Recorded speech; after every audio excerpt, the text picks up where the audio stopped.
waa asalaamaaleykum góor gi tur bi naka la. eh boy bul ma wax góor gi de man sa papa laa sa moromu baay laa yow tamit. waaw ok maa ngi jégalu papa léegi wax sa tur nga nuyu sénégalais yi lay seetaan. Alaaji Suluxu Njaay la boy ancien combattant matricule 259 F10 30.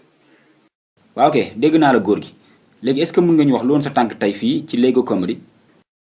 waaw booy yow waxuma la bu ma waxati góor gi wala dangay tooñ. tët waa père baal ma àkk de baal ma àkk damaa juum léegi waxal sa soxla benn yoon garaawul. père yow laay waxal de waxal sa soxla Sénégal yaa ngi lay déglu de. booy moom lay xalaat nii de dama ko fàtte may ma tuuti. waa père yow luy sa problème nga ni dafa am loo bëgg a wax sénégalais yi jóge sa kër ñëw ba fii naan dama kaa fàtte. waaw booy xanaa du ma nit nag président Macky Sall sax dafay fàtte. booy wuyu ma waxal sa caméraman mu coupé séquence bi waaye léegi su ma fàttalikoo li ma indi ba pare ñu soog a enregistré beneen.